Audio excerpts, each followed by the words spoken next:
Jadi Bella tuh infeksi. Oh, malah ibunya ya. Iya, gitu. Waktu dia sampai kayak gigil, aku inget banget gigil. Dan kayaknya dia udah setengah ngigo kali ya. Dia ngucap tuh, kalau jaga anak kita baik-baik, aku udah gak kuat. Oh loh, sampai gitu. Kalau udah begitu, udah biru ininya. Udah gitu, Bella gitu, udah gigil. Aku bilang, enggak, mesti kuat kamu gitu. Kita berdua yang hadapin ini anak sama-sama, gedein anak itu sama-sama gitu.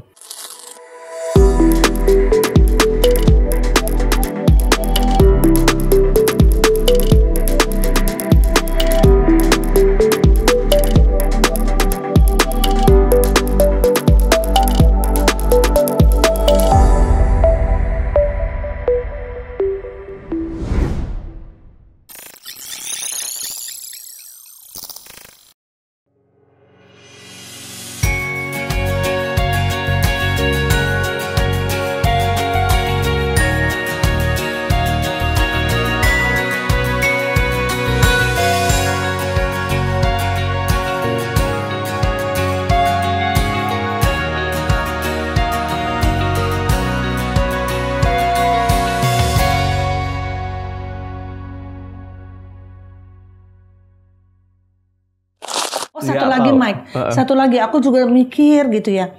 Michael juga dengan Bella, dua orang yang mengasihi Tuhan gitu kan, rajin melayani Tuhan, hatinya baik aja lah, nggak pernah melihat mereka punya hati yang bagaimana gitu kan. Terus kemudian bisa diizinkan Tuhan waktu itu kehamilan Bella yang tidak mudah ya. Itu kemudian memiliki anak seorang Devin yang luar biasa, yang istimewa. Nah, kita pelajari mungkin bagaimana mereka, boleh cerita sedikit aja tentang Devinnya, tapi aku lebih mau bagaimana kamu sama Bella istrimu itu kok bisa ya hadapi itu dengan tenang ya. Oh. Gitu ya Mike, coba cerita deh. Jadi sahabat Crosstalk, ada satu tantangan juga yang sebetulnya mungkin banyak daripada kita yang menyaksikan ini juga mengalami hal yang sama gitu kan, atau ya barangkali kita bingung gitu, kenapa Tuhan izinkan seperti itu gitu kan? Secara kita baik-baik aja, orang tua kita baik-baik aja ya Mike. Nggak pernah ada genetik yang aneh-aneh kan dalam garis keturunan gitu. Tapi kenapa? Bagaimana lebih tepatnya ya? Michael dan Bella saat dianugerahi Tuhan seorang Devin itu menghadapi ini semuanya. Nah, cerita dulu deh Devin tuh sebetulnya gimana, Mike? Ya, Devin itu waktu di kandungan usia 5 bulan tuh terdeteksi kena toksoplasma. Awalnya itu dulu gitu loh. Jadi kemudian dokter bilang ini mesti dikeluarin, digugurin gitu kan. Aku nggak mau. Aku bilang enggak. Kalau dikasih sama Tuhan, apapun dia, bagaimanapun dia, kita mesti terima. Gitu. Kalau enggak ya nggak usah hamil gitu kan. Kan semua kehamilan itu dari Tuhan juga pasti. Ya ada orang yang diperkosa nggak hamil, ada orang yang diperkosa juga hamil, ada orang yang menikah tidak pernah bisa hamil, ada juga yang bisa hamil. Semua Tuhan semua. Gitu kan. Jadi waktu aku terima Bella hamil, tiba-tiba 5 bulan dibilang toksoplasma ini positif, mesti dikeluarin. Ya aku nggak mau. Terus dia bilang, kamu kan terima loh ya, ini kalau batok kepalanya begini, matanya hilang, apa kayak gitu kan. Karena kan tokso memakan organ tubuh. Tokso tuh begitu. Oke. Saya bilang, saya terima. Karena semua dari Tuhan. Tuhan mau kasih apapun, saya mesti bisa terima. Gitu loh. Ya udah terserah katanya. Jadi dikasih obat waktu itu kan, dikasih obat. Bukannya buat kandungan, tapi buat yang si virus toksoplasmanya gitu. Nah, kita nggak tahu apa itu berefek sama bayi, lagi itu aku lupa deh. Nggak kepikiran seperti itu juga sih. Nah, umur 8 bulan kehamilan, tiba-tiba waktu kita kontak ke dokter bilang ini mesti dikeluarin nih anak karena kelibet tali pusat. Tali itu ya gitu. Mesti keluarin nih gitu. Wah, janganlah aku bilang, mesti tunggu 9 bulan kan. Ini stres nih anaknya karena jantungnya cepat katanya gitu kan. Kalau nggak digini berarti bisa hilang di kandungan gitu kan. Dok, saya minta waktu boleh nggak? Ya terserah, pokoknya orang tua tuh mesti tanggung jawab kepada papa. Jadi kita pulang di mobil, aku tuh inget ada orang yang bisa ngomong sama bayinya waktu di kandungan tuh, mereka udah ngerti sebenarnya kan kita aja ngomong. Jadi aku bilang gini, udah tahu namanya Devin kan, Devin, lu kan kelibet nih. Lu tanya Roh Kudus lah, putar ke kiri apa ke kanan buat ngelepasin. Kita kan kita nggak lihat dari mana gitu kan.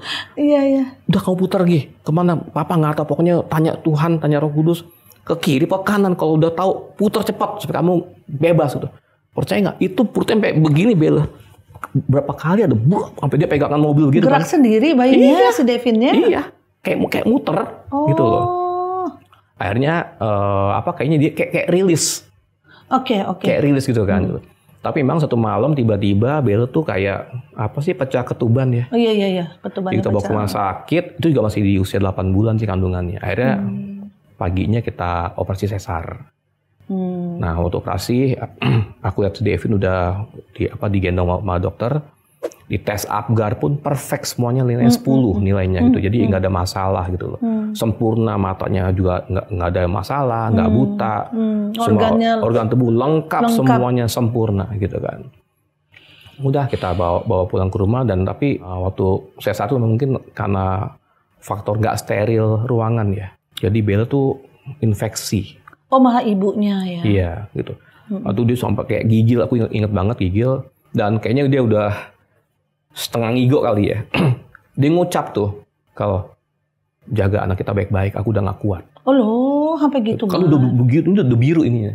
Udah gitu, Bella gitu, udah gigil. Aku bilang, enggak, mesti kuat kamu gitu. Kita berdua yang hadapin ini anak sama-sama, gedein anak sama-sama gitu. Ya puji Tuhan sih, akhirnya Bella mulai ada pemulihan pelan-pelan.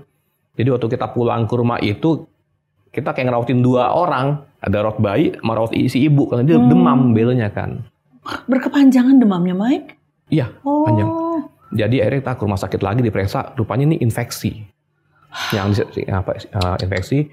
Dikasih dibuka lagi, kasih obat. Pulang ke rumah.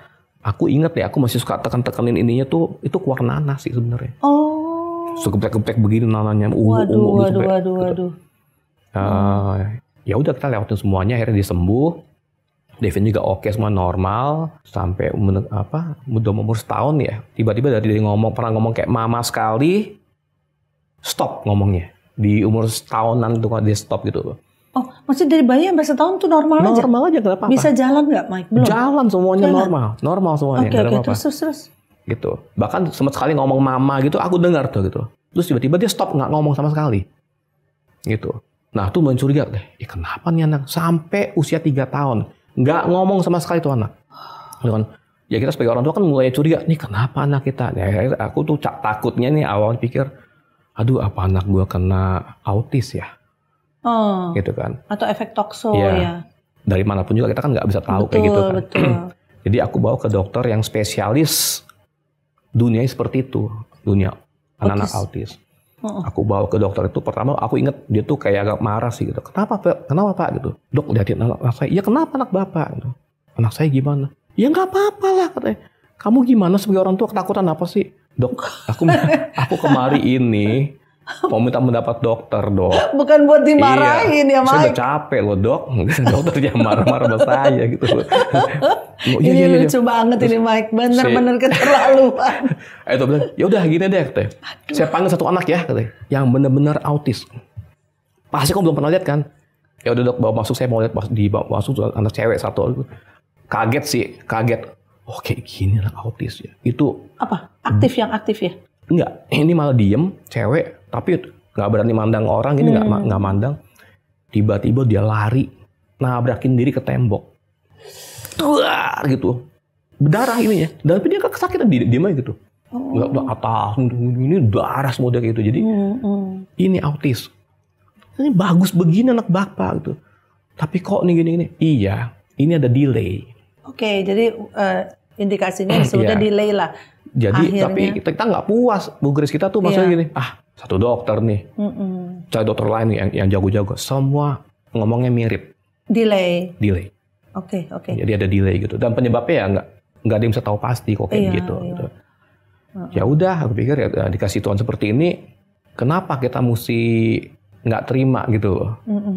Iya kan, karena kan semua kalau Tuhan kasih ke kita tuh pasti ada maksudnya. Betul. Kalau dia nggak ada maksudnya, ya nggak dikasih sama Tuhan juga kan. Gitu. Apapun dalam hidup ini, kalau kita terima yang hal kayaknya di mata manusia itu kayaknya nggak bagus, nggak baik, Kita tuh mata manusia yang mikir, otak kita yang mikir. Tapi behind the scene-nya Tuhan ini kita tuh nggak pernah tahu. Ada alasan Tuhan yang pasti. Walaupun kita mungkin sampai hari ini nggak lihat itu juga belum lihat ya. Tapi pasti ada maksudnya Tuhan. Makanya kalau ada yang tanya, anak kamu, maaf ya, autis ya? Enggak, bukan. Anaknya kayak begitu gitu. Itu sering banget sih ngomong kayak gitu. Sering gitu ya. Bahkan pernah di depannya si David. David itu masih kecil kan, dia nggak tahu kan. Iya. Bahkan kita pernah diminta, anak David ini diminta sebagai kayak, apa sih yang orang menikah tuh depannya suka lempar-lempar bunga tuh apa tuh? Oh, flower boy. Nah itu di cancel. Karena kayaknya ini ya anaknya begini gitu. Ya memang awal kita sebagai orang tua kayaknya ini ya. Mike. Gimana kamu waktu kayak tertolak, tersakiti gitu kan. Tapi kan apa kita mau begitu terus, Bu Grace, apa hidup kita? Iya. Ya kan? Tapi sempet ya, Mike. Sempet waktu awal-awal. Ya normalnya sempet. Sempet lah ya. Ya namanya juga manusia ya, Mike. Jadi kamu dan Bella sempat juga merasa kenapa Tuhan kasih anak tapi dalam arti ada special need seperti ini gitu kan. Sempet ya, Mike? Sempet banget. Itu bukannya ini normal lah. Pasti semua orang kan maunya yang baik, yang bagus gitu kan. Sempet apalagi sekian penolakan datang sama kita tuh, itu pukulan sih buat kita waktu itu. Iya. Terus sekarang bagaimana responsnya Mike? Kan Devinnya juga udah lumayan bertumbuh ya, delay tapi dia bertumbuh dan baik, anaknya manis gitu. Maksudnya he's sweet gitu kan ya. Bisa bergaul juga sama kita juga bisa gitu ya. Nah gimana tuh Mike kamu menyikapi hal seperti ini sebagai seorang hamba Tuhan, istri yang juga melayani full time, anak seperti ini pasti nggak mudah lah ya. Sorotan udah pasti kan? Oh pasti. Itu pasti. Diomongin di belakang pun kita tahu. Karena ada yang dengar akhirnya ngomong, kamu diomongin kayak gini. Sering banget itu. Sering banget ya? Sering.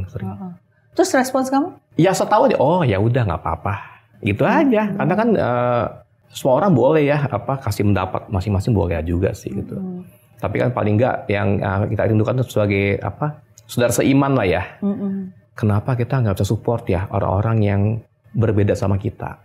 Ini poinnya kan. Kita sebagai anak Tuhan, pengikut Yesus, dia aja datang ke rumah pelacur. Dia datang ke rumah orang yang tarikin pajak seperti itu juga kan. Orang-orang yang dibuang sama masyarakat. Yesus datang ke mereka, gitu kan. Kenapa kita pengikut Yesus tuh nggak bisa? Itu my big question mark sampai hari ini sebenarnya gitu loh. Ya, makanya ketika aku tahun 2013 pun aku disuruh Tuhan untuk ambil seorang anak didik yang keadaannya lebih parah dari Devin sebenarnya. Ambil tuh maksudnya? Aku didik sebagai seorang anak juga gitu loh, walaupun nggak resmi gitu ya. Iya. Dia dibuang sama keluarga besarnya, dibuang waktu dia hamil sama mamanya. Papanya tuh ninggalin mamanya, makanya ini anak dikutuk sama keluarga besar. Ini anak bosial gitu kan, intinya kayak gitu kan. Nah, waktu dia dilahirkan, mamanya meninggal. Tambah dikutuk. Jadi neneknya yang ambil. Kalau nggak salah di posisi di tong sampah. Aduh. Diambil, dibesarin, tapi dalam posisi ditolak semua gitu. Sampai dia besar, dia hanya tahu itu omanya. Dia nggak tahu pamannya, bibinya, dia udah nggak tahu. Jadi dia pemberontakan luar biasa, parah banget gitu kan. Semua dosa udah dilakukan sama dia, cuma tinggal narkoba katanya belum. Oh ini anaknya tapi normal, cuma hidupnya hancur? Hampir nggak normal juga sebenarnya. Kalau kita mau normal seperti orang biasa, dia nggak sampai juga. Tapi aku disuruh kayak didik dia, besarin dia juga. Jadi di situ aku belajar bahwa kita nih mestinya bisa ya kalau kita punya kasih itu loh. Betul. Untuk orang-orang yang dibuang sebenarnya ini loh, gitu loh. Nah, Devin mungkin masuk ke kategori itu kan, dihindari orang, nggak dianggap mata sama orang gitu ya, diremehkan gitu. Saya hanya pikir kita nih lingkungan orang-orang Kristen yang pengikut Yesus gitu kan. Teladannya ada di Yesus nih. Dia datang sama orang yang berdosa, yang dibuang sama komunitas. Kenapa kita nggak bisa seperti dia? Nah, saya belajarnya dengan lewat anak didik saya ini. Waktu saya ambil dia, aduh Tuhan, nyerah nih kayaknya nggak kuat. Tapi nggak, sampai sekarang saya masih. Udah 10 tahun lebih ya. Usia berapa anak didik? Sekarang udah 33 tahun sekarang. Gitu. Kamu temenin, kamu mentoring. Ada ngobrol. Iya, kita biayain juga. Kehidupannya gitu kan. Ya. Sampai dia mau cari kerjaan, dikuatin lagi di kerjaannya dia, nangis, datang ke saya lagi, ngobrol lagi. Makan sama-sama gitu kan. Jadi belajar lah. Kita bukan bilang aku udah bisa ya. Aku belajar ngikutin apa yang Yesus lakukan dulu. Menerima orang-orang yang dibuang gitu. Ya luar biasa ya Sobat Crosstalk. Maksudnya tadi saya baru memberitahu mengenai saat COVID. Mereka bereaksinya adalah mereka menolong orang-orang yang COVID juga. Ya, dengan rela hati ngirimin apa itu, pakai resep harus minumnya ini pagi jam sekian, ini jam sekian, ini jam sekian. Sudah dibotol-botolin begitu kan ya.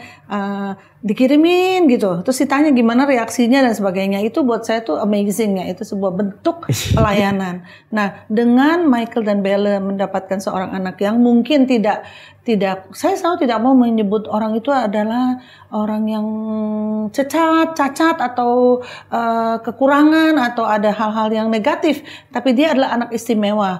Dengan segenap perbedaan dia dengan orang-orang biasa, dia tetap istimewa di hadapan Tuhan. Dan Michael diberikan seorang Devin yang sebenarnya punya keistimewaannya luar biasa. Apa ya Mike waktu itu? Jadi ada temannya Papi waktu datang ke kantor, dia ketemu Devin cuma berapa menit langsung dia bilang, kamu pasti nggak tahu anak kamu nih kayak kalender boy. Kalender boy. Jadi misalnya hari kan tanggal berapa hari ini nih? Hari 6 gitu ya. 6 Oktober. 6 Oktober. Sebutin aja misalnya bulan Maret tanggal 20 misalnya gitu. Hari apa tuh? Langsung tahu Devin, oh tuh hari Kamis. Dia bisa begitu tuh. Bener tuh Mike selalu? 99% bener. 99%. Iya. Gitu. Dia pernah salah sekali sih, gitu. Jadi waktu tebakin dulu dia cepet tuh, oh hari ini Sabtu, oh ini Minggu, Selasa gitu. Wow. Sampai orang, kok bisa ya gitu. Jadi kita pernah tanya, Devin kok bisa jawab gitu? Kan udah kelihatan kalender katanya. Tanggal 31 di mana berhentinya, tinggal tambahin 7 ke bawah terus gini. Ya kan kita kan nggak nyampe kayak dia. Visualnya ya, Mike. Iya, dia itu bisa ngebayangin itu dia kayak kalender gitu kan. Dia kalender boy, kemudian kedua ya Tuhan kasih dia talenta yang perfect pitch ya. Jadi kalau denger nada tuh tahu, oh tuh as gitu ya. Oh ini F. Oh ini C atau B gitu. Oh ini Re gitu. Dia bisa denger. Oh, makanya kalau aku lagi latihan rumah dia suka bilang, Papa kenapa sih dinyanyiin not-not kayak gitu? Iya Papa mau kayak kamu gitu. Terus dia ketawa aja gitu. Papa nggak bisa ya? Nggak bisa, Fit. Nggak bisa. Papa. Tapi bisa main musik gak dia, Mike? Dulu dia main piano dulu. Oh, terus? Kemudian dianjurkan Devin tidak lagi mainin yang berbunyi harmoni, tapi harus berupa beat. Jadi mesti ke drum. Ada dokter yang ngomong seperti itu. Kita akhirnya kita salurin dia main drum. Bisa. Dia sangat cepat bisa. Kita panggil satu guru teman aku juga gitu. Pertama kali ketemu diajarin beatnya tuh yang agak sedikit repot, susah gitu. Langsung bisa Devin ya. Waduh. Gitu kan. Dia bilang, Devin bisa loh kok katanya. Bisa ya? Bisa, dia cepet loh. Aku pikir aku ngetes dong, bisa nih kan. Jadi dia kalau untuk apa-apa tuh kayaknya kayak bahasa, terus kayak musik, dia tuh cepet banget bisanya. Ya. Jadi betul ya, bahwa sebenarnya kalau ada orang yang sebutnya kekurangan, dia punya kelebihan kok. Tuhan itu selalu setia, betul ya Mike? Tinggal kita mau menemukannya apa enggak, iya kan? Tinggal bagaimana kita bisa mencari hal apa yang baik dari apa yang kita rasa tidak baik. Betul ya Mike ya? Bener. Tapi banyak sahabat Crosstalk orang tua yang kalau punya anak yang berkebutuhan khusus atau yang berbeda dengan yang lain selalu merasa malu. Mike pernah malu gak? Awalnya sih iya, jujur aja sih iya. Jadi nggak suka dibawa-bawa akhirnya anaknya? Oh tetap bawa. Tapi karena kita lingkungannya gereja, toh mereka juga akan lihat Devin juga kan? Iya sih, betul. Ya kan? Akhirnya makanya aku buka aja. Devin kayak gini, keadaan kayak gini. Sampai waktu dia umur 18 tahun dia kena epilepsi pun, aku buka ke teman-teman yang lingkungan musik aku nih. Aku ngomong, teman-teman doain ya anak saya Devin nih kena epilepsi gitu. Dan mereka tuh doain sampai nangis-nangis juga gitu. Tuhan, ini kan anak kita juga, adik kita apa gitu kan gitu. Kalau nanti dia kejang, jangan kaget, aku bilang gitu kan. Itu karena memang dari epilepsinya gitu loh. Aku udah announce itu, Jadi kalau TV tahu dia kejang, paling nggak orang, oh iya, emang dia epilepsi. Oke, jadi Devin juga sempat kejang, Mike? Tiap hari kejang. Hah? Tiap hari? Tiap hari. Tapi kejangnya bukan yang jatuh keluar busa gitu, bukannya gitu sih. Dia cuma kayak teriak, lari sebentar, paling sekitar 10 detikan gitu ya. Terus dia sadar lagi. Tapi sadar pelan-pelan gitu, dia kayak capek, mungkin puyeng yang sakit ya kepalanya ya. Tanpa perlu minum obat? Obat rutin ada. Oh, rutin ada. Ada untuk epilepsi itu memang kita ada obat rutin. Tapi pemicu kejang itu memang dari asupan makanan juga. Oh, jadi harus jaga makanan. Iya, ada makanan yang memang tidak boleh. Oke. Gitu. Tapi namanya kita makan kadang-kadang kita nggak tahu, misalnya dia nggak beli udang nih, terus dia makan lumpia nih. Kita kan nggak tahu tuh ada udangnya kan, atau kemakan kan.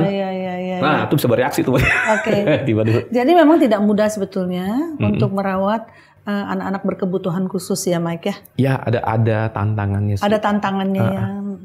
Cuma kan tidak membuat orang tua jadi putus asa, udah nggak mau lakukan apa-apa. Akhirnya anak-anaknya sama sekali tidak bisa mandiri, sahabat Crosstalk. Nah, Michael kalau nggak salah juga mengusahakan waktu nggak bisa ngomong itu, sampai bisa ngomong itu, bagaimana tuh Mike? Jadi waktu dia nggak bisa ngomong sampai 3 tahun itu, tiba-tiba kita ada informasi, ada ahli terapi dari Amerika datang. Itu hanya 2 minggu di Jakarta kalau nggak salah gitu. Jadi di terapinya pakai kayak earphone gitu, taruh di kupingnya, cuma setengah jam kalau nggak salah sekali terapi itu gitu. Tapi paketnya tuh mesti 3 kali gitu. Tapi yang kita bikin kaget tuh harganya, selangit banget gitu. Tapi namanya buat anak kita all out ya. Jadi terapis pertama, terus kita pulang, besokannya yang kedua gitu kan, pulang yang ketiga gitu. Sampai ketiga tuh dia nggak ada perubahan sebenarnya, nggak ngomong juga. Sampai kita pikir, aduh gagal nih. Nah tapi abis yang ketiga selesai, itu singkat aku di mobil tuh, sampai rumah tiba-tiba dia kayak ngomong, apa ya, mama apa makan ya, aku lupa gitu. Kaget gitu, hah, wih, berarti emang tuh efektif terapinya gitu kan. Dan setelah itu tiap hari mulai tambah kosakata dan bawel, sekarang minta ampun bawelnya. Tapi terpuasan karena kita udah invest yang terbaik ya. Habis-habisan buat dia. Tapi ternyata ada faedahnya lah. Iya. Setiap usaha orang tua pasti nggak sia-sia lah ya, Mas. Selama kita memang mau sungguh-sungguh dengan anak kita ya. Jadi sahabat Crosstalk, bagi kita semua sekali lagi kalau mungkin memiliki anak yang berkebutuhan khusus, jangan cepat menyerah gitu ya. Berjalan bersama Tuhan, tapi juga merelakan apa yang kita miliki untuk yang terbaik buat anak kita, yang sebetulnya adalah pemberian Tuhan juga, betul ya Mike? Betul. Diberikan Tuhan kepada kita. Dan orang tua yang dipilih untuk menjadi orang tua anak berkebutuhan khusus pastinya juga orang istimewa, Mike. Nggak semua orang mampu. Gitu. Jadi dirimu dipilih, dirimu dan Bella dipilih karena dirimu dan Bella dianggap oleh Tuhan mampu untuk dipercayakan seorang anak seperti David. Jadi kalau kita punya pemikiran yang selalu positif terhadap apapun yang Tuhan inginkan lakukan bukan inginkan ya, yang Tuhan itu izinkan terjadi dalam hidup kita, kita mesti percaya deh, Tuhan itu nggak pernah salah milih. Iya, betul. Nggak pernah salah memutuskan untuk kita ya. Dan itu yang saya lihat dari kehidupan Michael dan Bella, bahwa mereka sekalipun tantangannya segitu banyak, ampun deh, kita mungkin nggak ngalamin seperti Michael sampai berapa kali tantangan mau mati lah ya apalah. Nah, ternyata mereka menjalani hidup ini dengan tetap setia ya Mike, tetap melayani Tuhan. Harus tetap melayani Tuhan. Seneng terus. Ini kayak begini nih sehari-hari. Bukannya bersedih-sedih gitu kan, kalau ketemu sedih, kenapa ini belum beres nih, anakku belum beres, belum bisa-bisa nih, enggak juga gitu loh Mike. Ya kan? Nah, itu is so amazing gitu ya. Itu adalah sebuah contoh juga bagi kita semua sahabat Crosstalk, bahwa sebagai anak Tuhan, kita tidak mudah sedikit-dikit kalau diberi tantangan oleh Tuhan terus ngeluh, bilang kenapa, kan aku udah ngikut Tuhan gitu ya Mike. Oh iya, benar. Nah Mike, gimana, kamu mau kasih ini nggak, inputan atau masukan kepada sahabat Crosstalk, pesan-pesan apa yang kamu bisa sampaikan untuk hal-hal yang mungkin teman-teman ada yang menghadapi tantangan juga dalam hidupnya. Bukan pendeta aja begini gitu kan. Anggaplah penonton biasa tapi anak-anak Tuhan. Bagaimana merespons terhadap tantangan yang Tuhan izinkan terjadi? Pasti pertama sih kita mesti menerima dulu lah ya. Semua yang Tuhan kasih itu pasti ada maksud Tuhan ya. Dan kalau dibilang kita sebagai orang yang tua yang kuat juga, sebenarnya sih enggak juga. Tapi lebih kepada tadi Bu Grace ngomong, kita merelakan lah ya. Oke, anak kita seperti ini, ya terima aja. Lakukan yang terbaik buat dia, sekalipun mungkin hasilnya belum kita lihat sekarang gitu loh.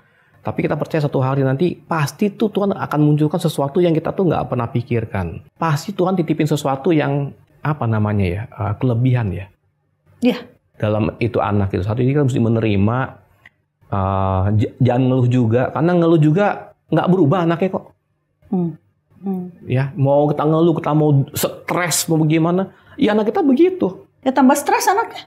Bila malah iya kan kalau kamu ngeluh, orang tuanya stres, anaknya bisa stres juga. Jadi nggak usah stres, nggak usah diumpetin juga, jangan gitu ya. Karena kita hidup ini kita perlu ada yang kita rilis sebenarnya. Ya, kita relakan, kita mesti rilis. Karena kalau itu pegang terus itu beban. Kan firman Tuhan bilang, kasihkah aku beban yang kata Tuhan. Pikul kuk yang dari aku, karena itu ringan ternyata. Kalau kita ngerti terima kuknya. Kok kita mesti pegangin berat itu. Berat. Makanya aku terserah Tuhan lah. Pokoknya apa yang terbaik buat dia, aku jalanin aja pokoknya Bu Grace. Gitu loh. Nanti David mau ada improvement atau enggak, aku jadi nggak lihat itu lagi sekarang. Oh gitu. Enggak. Karena menunggu apa yang kita harapin itu capek banget sih. Capek. Sampai waktu dia di wisuda S1 pun kita nangis. Hah? Dia di wisuda loh Bel, anak kita gitu ya. Dengan tidak nembak, karena ada nembak ya. Nembak apa? Kita duit nggak punya, kita full timer mau nembak pakai apa? Dia lulus ujian di depan mata kita liatin waktu masih online ujian dia. Semua masuk kuliah pun dia mujizat, gitu loh. Sampai mau ujian dia dilupakan sama teman-temannya, karena waktu itu pakai kelompok. Tiba-tiba satu temannya ini bubarin kelompoknya, dia panggil David masuk, itu last minute. Semua tuh mujizat tuh anak pokoknya. Ikut ujian, aku tunggu 4 jam, itu dia tuh online kan. Aku pengen denger dosen ngomongnya apa, nanyanya apa, terus David jelasinnya apa. Deg-degan kan kita kan, nih anak bagaimana gitu kan. Ternyata lulus. Sampai waktu wisuda kita, Tuhan, dia mau nangis banget nih. Anak kita bisa wisuda S1 Bella gitu. Iya, nggak nyangka ya. Jadi yang kita anggap remeh, dia bisa loh. Gitu. Ya kenapa? Karena ada Tuhan di balik semuanya. Amin. Gitu. Kita nggak bisa dandanin dia sampai S1, nggak bisa. Betul. Ya, waktu bikin tesis aja kita kan sampai dibongkar sekian kali itu sama dosen bilang, aduh bisa nggak nih anak gitu ya? Duh bisa nggak ya? Bisa ternyata. Jadi jangan nyerah lah. Kita nih hidupnya bukan buat nyerah sih, tapi buat berjuang. Amin. Gitu ya. Berjuang waktu, iya capek, berjuang ada batasnya. Memang ada batasnya kita berjuang. Tapi nggak sia-sia yang kita perlu catat. Pasti ada timingnya tuh, atau dapat dan itu datang timingnya, kita semua akan kagum. Ternyata semua Tuhan yang atur. Amin. Baik sahabat Crosstalk, banyak nih pesan-pesannya dari pendeta PDM Michael Tumiwa ya.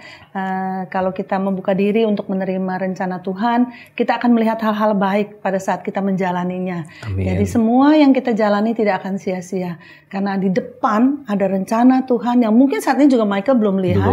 Tapi saya yakin Michael mungkin juga sedang melihat apa sih maksud rencana Tuhan lebih jauh.